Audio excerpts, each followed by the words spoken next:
de o columnista político del doctor Marcelo Arancibia. Muy buenos días, doctor Arancibia. Daniel Núñez Vivares junto a Daniel Núñez te saludan desde los Cronistas de la Mañana, desde la 101.7, perdón, desde Yayo Alas. ¿Cómo estás, Marcelo? Buen día. Buen día, ambos, Daniel. ¿Cómo están? Bien, Marcelo, te agradecemos por tu tiempo y por tu atención, como siempre. Por favor, Marcelo, un placer para mí. Hagamos un poquito, hay varios temillas para charlar. ¿Te sorprendió el vendaval Trump o el vendaval republicano, Marcelo?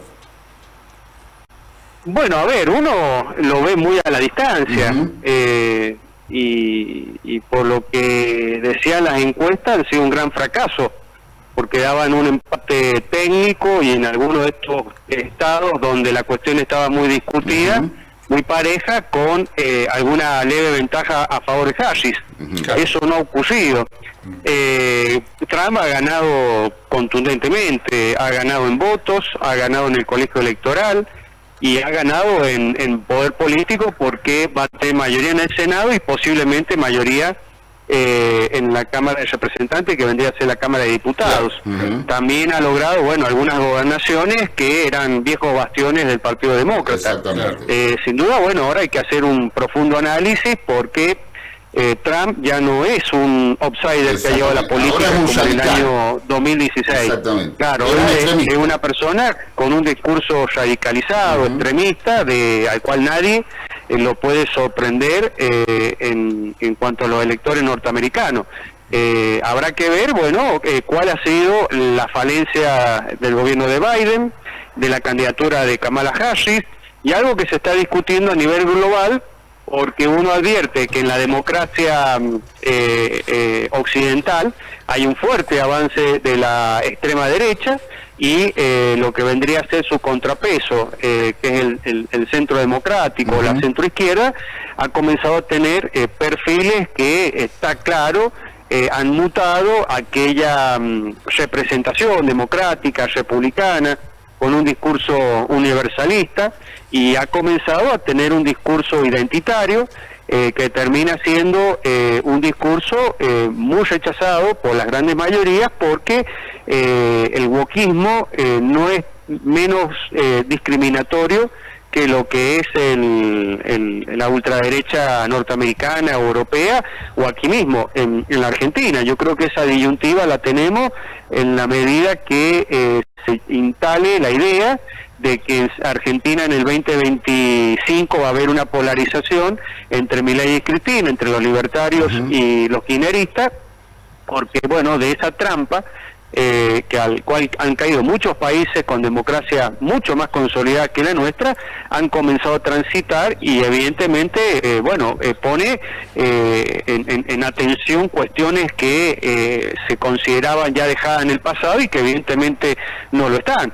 Yo, si fuera puertorriqueño, realmente me preocuparía vivir en estos momentos en Estados Unidos, después de las cosas que se han dicho sobre los puertorriqueños, sobre los haitianos, por parte de Trump y sus seguidores, o el discurso fuertemente antimigrante, como chivo expiatorio de los problemas económicos que tienen los norteamericanos, que sin duda hay un problema económico, y bueno, lo han identificado en función de la política de inmigración, y lo han identificado por un proceso de desindustrialización que ha sido muy fuerte en Estados Unidos, producto de la globalización, y eso ha hecho que se pierdan muchos puestos de trabajo en lugares donde tradicionalmente ganaba el Partido Demócrata, que, para graficar a la audiencia, era el partido de los trabajadores. Ya no lo es, claramente. Efectivamente. De hecho, en Seattle ganaron los republicanos, cuando Seattle ha sido demócrata históricamente, porque Seattle ha sufrido una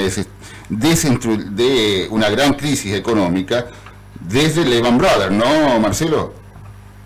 Bueno, el Lehman Brothers fue una crisis financiera del año 2008, muy similar al crack de la bolsa de Wall Street en Nueva York en el año 29 de la década del siglo pasado, y que generó, bueno, el avance de los fascismos, y de la ultraizquierda con el comunismo de Lenin, de Stalin, y un fascismo con Mussolini, con Hitler, un eclipse de las democracias occidentales en ese momento. La crisis fue resuelta con una muy acertera gestión de gobierno de Theodore Roosevelt, con el New Deal, que permitió, bueno, no solamente levantar a Estados Unidos de una profunda crisis económica que había dejado aquella crisis financiera del crack del 29, y no solamente puso a Estados Unidos nuevamente en carrera, sino que fue el motor que impidió la consolidación del nazismo en el mundo, en Europa específicamente, y luego fue, bueno, competitivamente mucho más fuerte que el comunismo real de los soviéticos, y en el año 89, digamos, el capitalismo de la mano de Estados Unidos logró vencer a ese totalitarismo comunista de Stalin. Entonces, bueno, no es el fin de la historia, como decía un autor norteamericano, la historia siguió, las cosas han ido cambiando, han ido mutando, y hoy nos encontramos en una situación muy delicada respecto a la consideración que la sociedad tiene con la democracia, sus valores, sus principios, con el sistema republicano como instituciones que tienden a controlar, a poner límites temporales del poder de los estados democráticos, y bueno, buscan la solución votando a populistas, a demagogos, a personas que no tienen ningún empacho de mostrarse poderosos, aunque eso signifique atentar contra el Estado de Derecho, o signifique ser sujetos que discriminan abiertamente a parte de la sociedad para consolidar su voto en los fieles. Y esto es un desafío enorme para aquellos que creemos en la democracia republicana, constitucional, que creemos que los valores y los principios son universales, y que creemos, bueno, en un Estado que tiende a fijar reglas de igualdad de oportunidades para que aquellas personas, más allá donde hayan nacido, ricos o pobres, tengan las mismas herramientas para progresar en la vida y en su situación económica. Esto está claro que no está funcionando y hay que replantearlo. Marcelo, todo esto que acabas de mencionar, ¿no?, que tiene que ver con lo que ha sucedido el Super Marte, como le denominan los norteamericanos en las elecciones presidenciales, con este abrumador triunfo por parte de Donald Trump, que nadie lo esperaba, todos decían que iba a haber un empate técnico, algunos le daban ganador a Donald Trump por 2 puntos, otros le daban ganador a Kamala Harris, pero ganó Donald Trump, sacó 295 electores para el colegio electoral, lo cual dejó muy lejos a la señora Kamala, que alcanzó 226 o 36, 226, que realmente más de 6 millones de votos de diferencia. Si bien es cierto, votaron cerca de 140 millones de ciudadanos norteamericanos, fue una verdadera aluvión de votos por parte de justamente para Donald Trump. Pero ahí van votos justamente de inmigrantes, latinos, negros, mujeres, porque también decían de que no lo iban a votar las mujeres por su política que tenía fundamentalmente en el aborto, que no lo iban a votar porque por su política que tiene con el medio ambiente.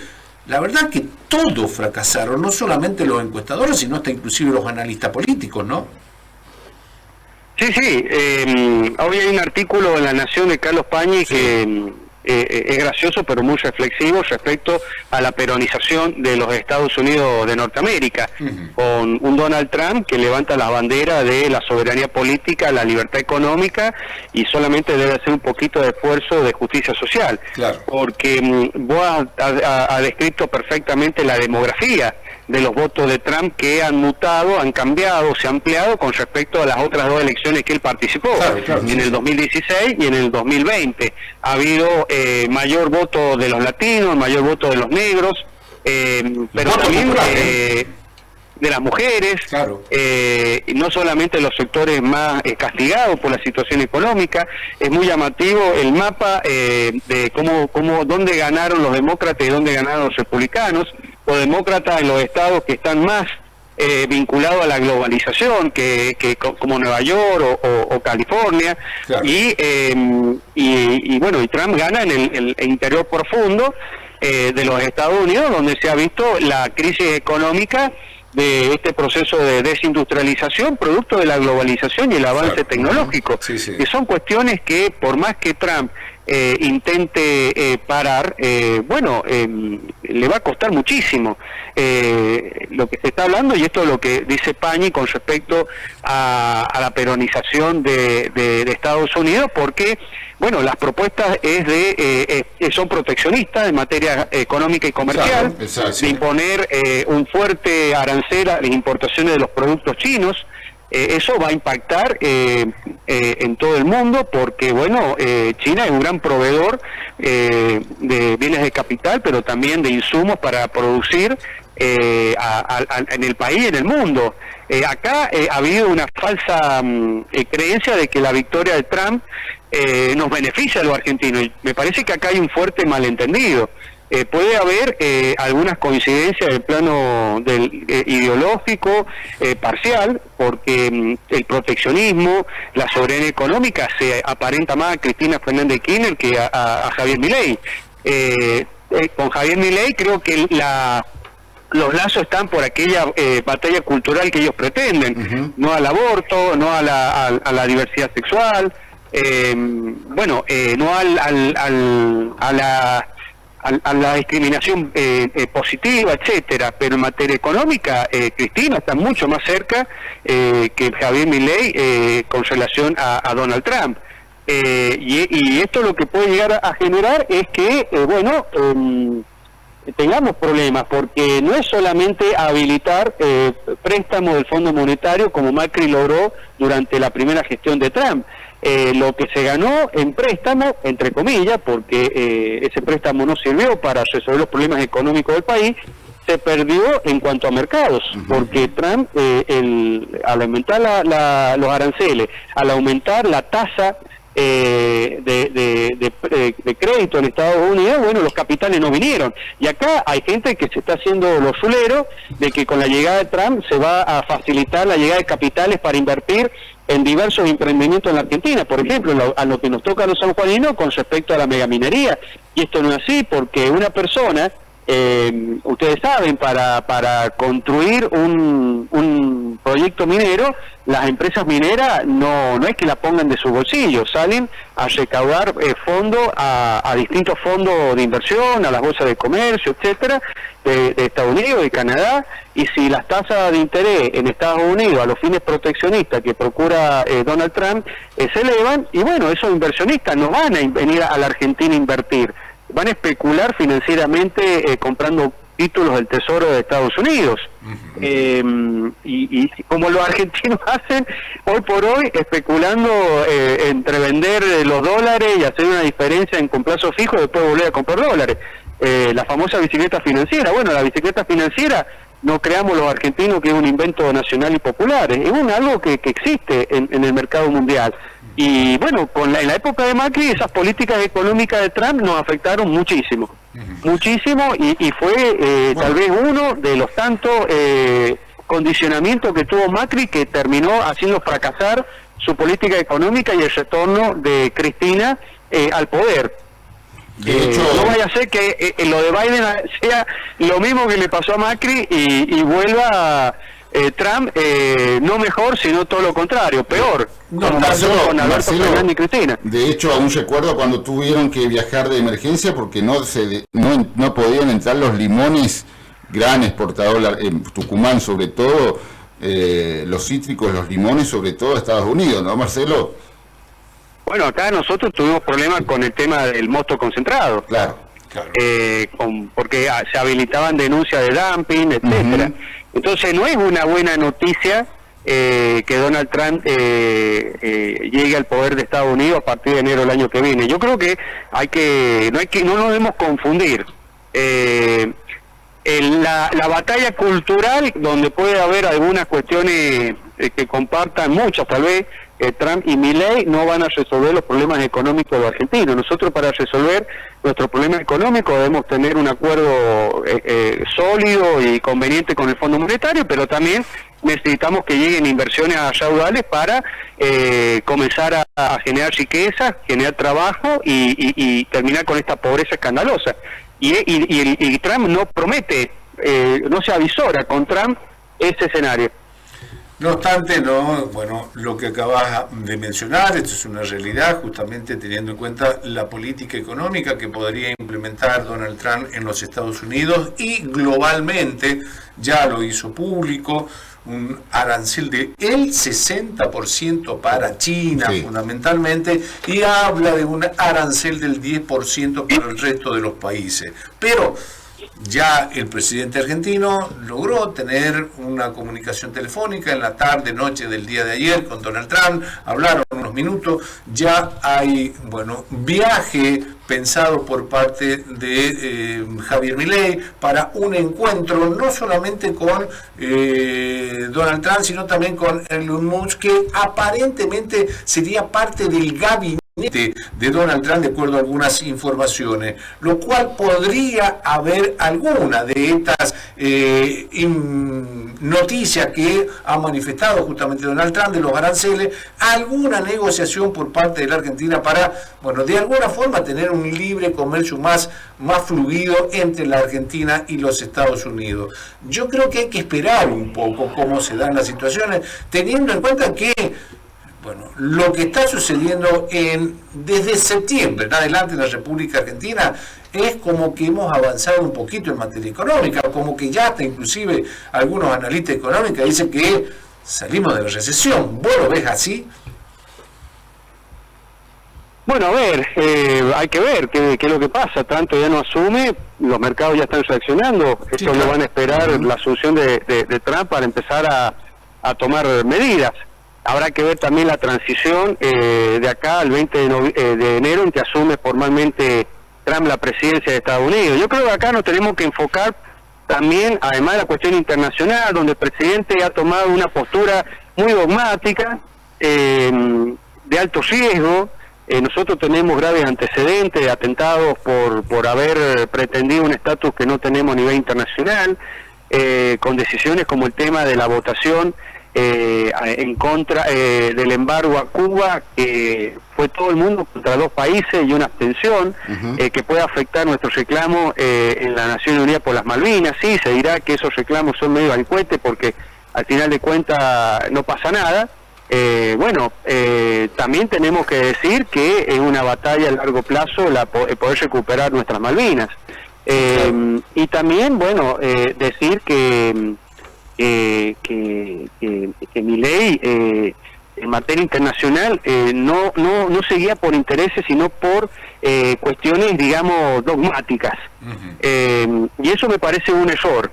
Y un error para poder salir de nuestra crisis económica, porque nosotros necesitamos muchas inversiones, y para eso tenemos que construir muchas relaciones comerciales, políticas y diplomáticas con todo el mundo, y no terminar, en manos de prejuicios que nos alejen de la comunidad internacional.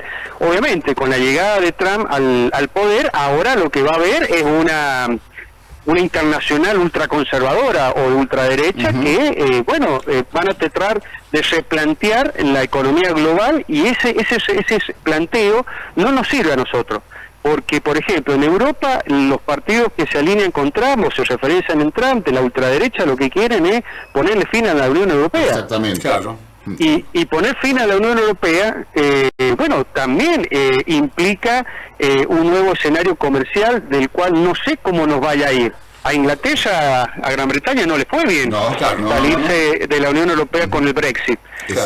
Después, las tensiones con China, que son graves, son preocupantes, la posibilidad de que Trump entregue Ucrania a Putin. Yo, por ejemplo, ayer, el día de las elecciones, subí un posteo en mis redes sociales suplicando que ganara Kamala Harris las elecciones presidenciales. Y algunas personas decían que no porque los demócratas apoyan a los dictadores. Que se sepa, en la política internacional de Estados Unidos, el que ha apoyado a dictadores es Donald Trump.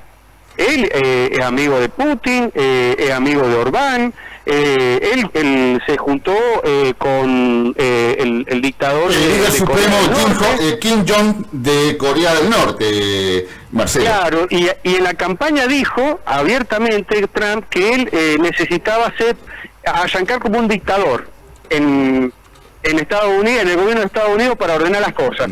Claro. Bueno, todos estos cambios que van a haber en los próximos años va a significar que se va a discutir y se va a rediseñar la economía global, las relaciones internacionales, y yo soy pesimista de que ese cambio nos beneficie a los argentinos. De hecho, el portal Infobae está diciendo de que, bueno, podría, porque digamos las cosas como son, Marcelo, en el primer mandato de Trump, el régimen madurista, Marcelo, pito catalana le hizo, ¿no, Tony? Marcelo. Perdón, no escuché la pregunta. El régimen de Nicolás Maduro le hizo pito catalán a la Casa Blanca, como le viene haciendo con todas las administraciones, ¿no, Marcelo? Sí, bueno, Venezuela es un problema muy serio porque una democracia que mutó en dictadura. Georgia es un país muy grande, no es Granada como o Panamá, que Ronald Reagan y George Bush padre invadieron para meter preso a los dictadores de esos pequeños estados. Venezuela es un país importante, no es tan sencilla la solución de poner fin a esa dictadura chavista con Maduro y con Diosdado Cabello. Es muy complicado y el Trump en sus relaciones con los dictadores no ha sido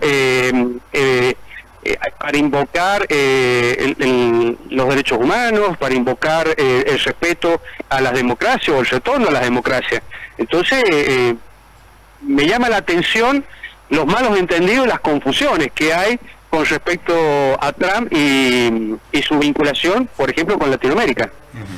Sí, Latinoamérica sin ninguna duda no está en lo inmediato en la agenda presidencial de Donald Trump, sin ninguna duda. Tiene otro problema, vos lo acabas de mencionar, fundamentalmente la problemática entre Rusia y Ucrania. También no nos olvidemos de lo que está pasando en Medio Oriente con Hamas, Irán, Hezbollah y justamente el Estado de Israel. Problemáticas que sin ninguna duda son prioritarias. Es más, ya se pronunció manifestando de que él llega no a hacer guerras, sino a terminar con las guerras que están abiertas en el mundo, lo cual a Latinoamérica no la mencionó nunca ninguno de los dos candidatos justamente presidenciales de esta contienda del martes próximo pasado. Ahora, los mercados... las dos menciones que se hizo de Latinoamérica fueron tremendas, que Puerto Rico era una isla de basura y que los haitianos se comían los gatos de los ciudadanos de Springfield. El debate, claro, sí. Bueno, sí, eso lo dijo en realidad de la basura.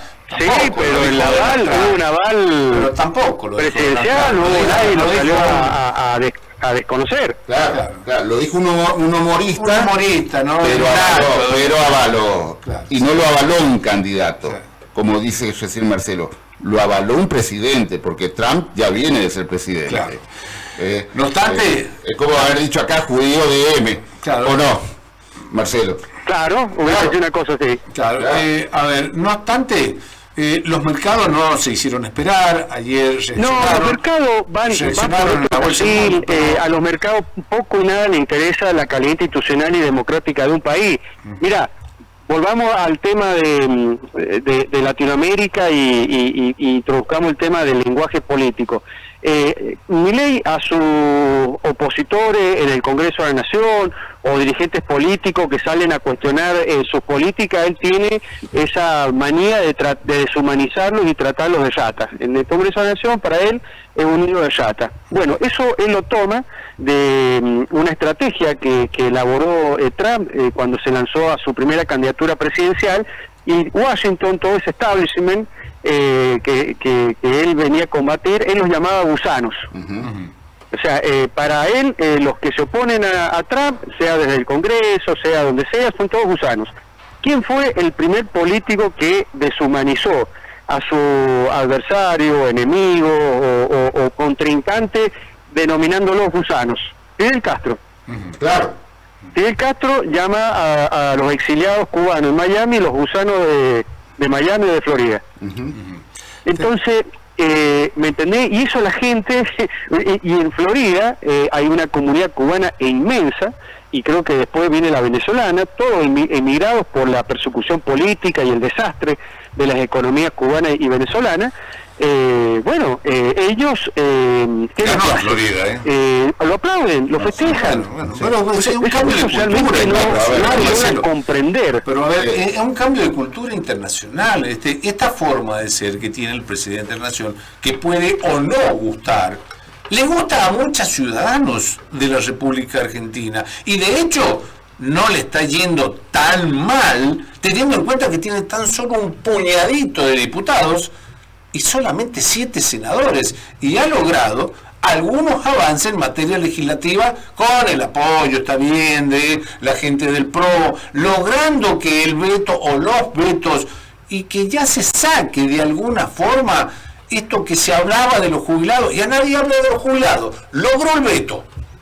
Es más, ayer la justicia mendocina federal dio por inconstitucional el decreto o la ley que sacó Alberto Fernández con el cobro de los jubilados, ¿no? La famosa tablita, mencionando que habían perdido el 50% de su salario los jubilados, lo cual va a ir a una cantidad de juicios tremendo, ANSES, que se tendrá que hacer cargo este gobierno. Con respecto a los estudiantes, bueno, mucho lío, mucho humo y poco lío, porque ya las universidades están funcionando prácticamente en forma normal. Logró también Javier Milei de alguna forma terminar con este problema. Ahora está enfrentando otro que tiene que ver con Aerolíneas Argentinas, y ojo, porque ya hay gremialistas que se están criticando entre sí, y la sociedad lo está poniendo con esta forma de ser que tiene este gobierno del enfrentamiento. Está enfrentando a la sociedad, no al gobierno, sino a la sociedad con YPF y los gremialistas, lo cual no le está yendo tan mal. En materia económica, ayer bajó 7 puntos el riesgo país de la República Argentina, bajó el dólar en el único lugar de Latinoamérica, ¿a dónde? En la Argentina. Hasta Brasil tuvo que devaluar el día de ayer. La verdad que con esta forma, yo no lo veo que le vaya tan mal a Milei, No, le está yendo muy bien, vos lo describís perfectamente. Por ejemplo, él a la oposición dialoguista, a medida que peor los trata, más los somete y más genera problemas internos dentro del PRO. Sí. A ver, porque son patéticos, porque están mostrando que son patéticos. Sí. A ver, hay gente de poca convicción.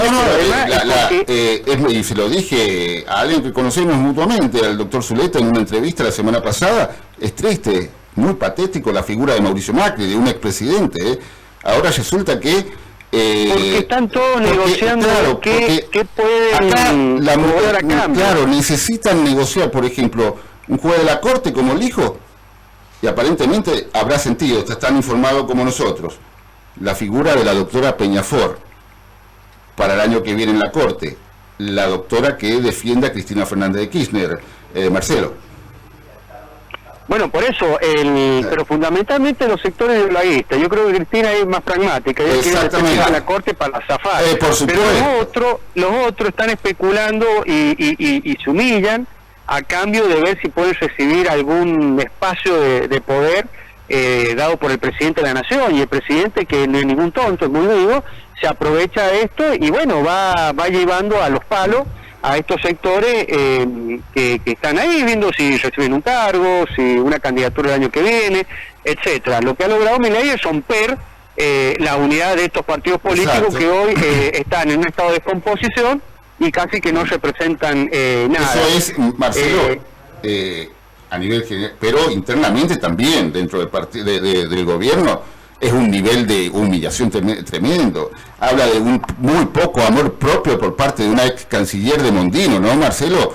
En donde ya tenía totalmente claro. Bueno, ahí vamos a otro tema. Milei, que es un populista, hacia adentro exige subordinación y valor. Sí. No hay margen para la disidencia. El disidente es un enemigo. Y el que se equivoca en el dogma es un impío. Entonces, bueno, así hemos visto desde que arrancó el gobierno de Milei que muchos funcionarios han sido eyectados de una manera indecorosa. En el caso de Mondino ha sido una consecuente dirigente que acompañó a Milei, creo que de minuto 1 de su candidatura. Sí, le hicieron renunciar. Fue diputada nacional electa y le hicieron renunciar para ser canciller. Bueno, y así muchos que terminan convirtiéndose en enemigos por cuestiones, o dogmáticas o de disciplinamiento. Sí, y una vez exonerada la siguieron castigando. Lo que se está construyendo desde el Estado, que es un partido político que se llama La Libertad Avanza, eso no es un partido político. Eso es una tarjeta verde que le va a permitir a una persona, tal vez a tres, a los hermanos Milei y a Santiago Caputo, decidir quiénes van a ser candidatos y quiénes no, en función de su mayor alineamiento al proyecto político. Y ese alineamiento significa resignar toda apreciación crítica. Lo que hace Milei, en definitiva, no es nada nuevo. Lo que pasa es que tiene tal vez una intensidad y un grado de exigencia de alineamiento que se ha impuesto hace mucho tiempo en la política argentina y sanjuanina. Entonces, bueno, así estamos. La última, Marcelo, para pasar a el otro nombre que te tiro para las próximas semanas, que va a ser eyectado y maltratado, es Mariano Cuneo Libarona, Marcelo. Acordate lo que te digo. Bueno, ya lo mencionan en los medios de comunicación. Como una próxima víctima del gobierno. Todos los días lo basurean ellos mismos y el tipo sigue ahí. Habla de muy poco amor propio que tiene mucha gente, ¿no, Marcelo? Absolutamente. Bien. Te traigo a la provincia de San Juan, ¿no? Con dos temas importantes. Una que te tuvo como protagonista, nada más ni nada menos que con un miembro de la Corte de Justicia de la provincia de San Juan.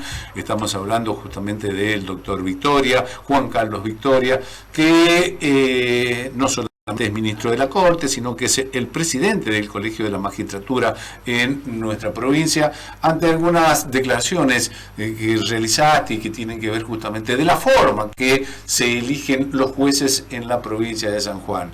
Te la hago corta, te trató de mediático diciendo de que mediáticamente se puede decir cómo elegir los jueces, pero para elegir o cambiar hay que modificar la constitución de la provincia de San Juan. No te quedaste atrás, le saliste a contestar y vos dijiste de que no querés que se modifique justamente lo que implica cómo esté el Colegio de la Magistratura, sino lo que estás pidiendo es una modificación de cómo son las pruebas que se realizan justamente para saber si una persona o un abogado es probo justamente para llegar a cubrir cargo en nuestra justicia provincial, ¿no? Sí, bueno, en realidad Victoria no me contesta. A mí me hacen ayer un reportaje en el diario Huarpe para que, comentara las declaraciones que Victoria hace con respecto al Consejo de la Magistratura. Y yo creo que la apreciación del miembro de la Corte no es correcta, porque acá no se está discutiendo la composición del Consejo de la Magistratura, que sí llevaría a hacer una reforma constitucional para disponer una nueva composición. Acá lo que se está diciendo es que hay que modificar la ley del Consejo de la Magistratura para que la conformación de las ternas de magistrados sea con criterios objetivos y transparentes. Y esto significa, exámenes con puntaje, valoración con puntaje de los antecedentes y una entrevista pública, como pasa a nivel nacional en el Consejo de la Magistratura Nacional. Hoy hay un medio provincial que publica el orden de mérito del concurso para cubrir la vacante en el Juzgado Federal número 1 de San Juan. Faltan las entrevistas. Pero ahí tenés el puntaje y el orden de mérito que se va conformando. Queda la entrevista, que es la pata floja del Consejo de la Magistratura Nacional, porque la entrevista puede dar lugar a que se cambie el rol, el lugar de los concursantes.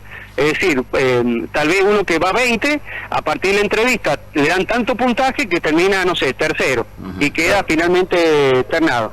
Claro. Marcelo, claro, porque el gobierno nacional ha mandado el pliego de 146 jueces, las va a mandar en 3 tandas, ¿no es así, Marcelo?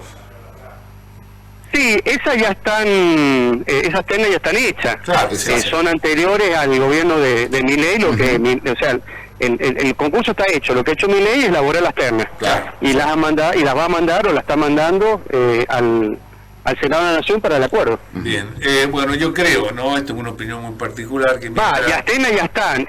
Lo que hace Milei es pedir que se dé el acuerdo a su candidato. Claro, a su candidato, exactamente. Volviendo a San Juan, yo creo muy personalmente que durante este periodo, por lo menos, ¿no?, de gobierno del doctor Orrego, le va a ser muy difícil tratar de modificar cualquier tipo de ley que llegue a tocar algunos intereses fundamentalmente partidarios que tengan que ver con el peronismo, teniendo en cuenta la conformación que tiene la Cámara de Diputados, donde el gobierno provincial es minoría.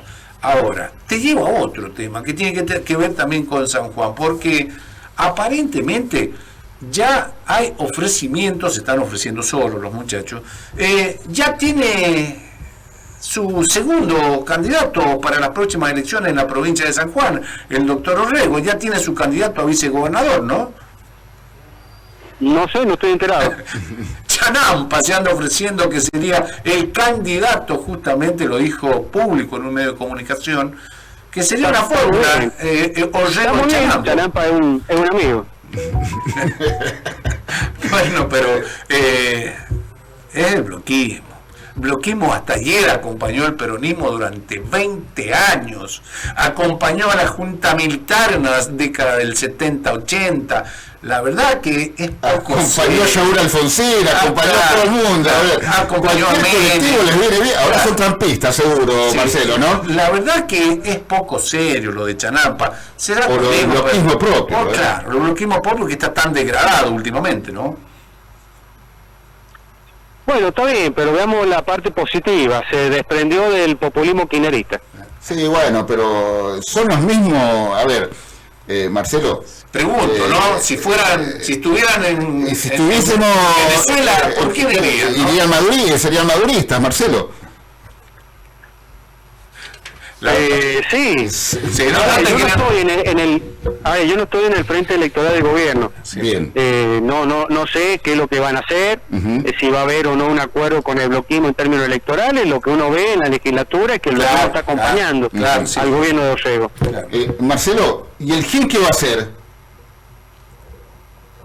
¿Quién? El GEN, ¿qué va a hacer? Estamos a 8 meses, ¿eh? No, nosotros tenemos una postura tomada en el sentido que no vamos a hacer frentes electorales ni con el kirchnerismo ni con los libertarios, con Milei. Pero podrían acompañar al gobierno de la provincia. Bueno, depende de dónde se paren ellos en términos electorales. Porque en una de esas el gobierno de la provincia hace de alguna forma un frente electoral con los libertarios en la provincia de San Juan, ¿no? Veremos qué pasa. Veremos.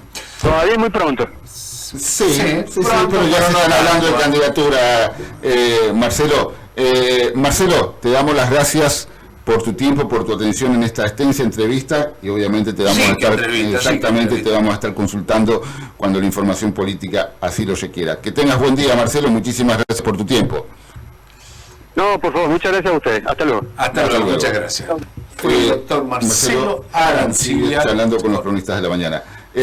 Daniel, 12 horas, Daniel. 12 horas, tiempo de tanda. Dale lugar a nuestro compañero de tarea en su día como periodista deportivo, el señor Tony Garay. Enseguida volvemos con la tercera parte de los cronistas de la mañana.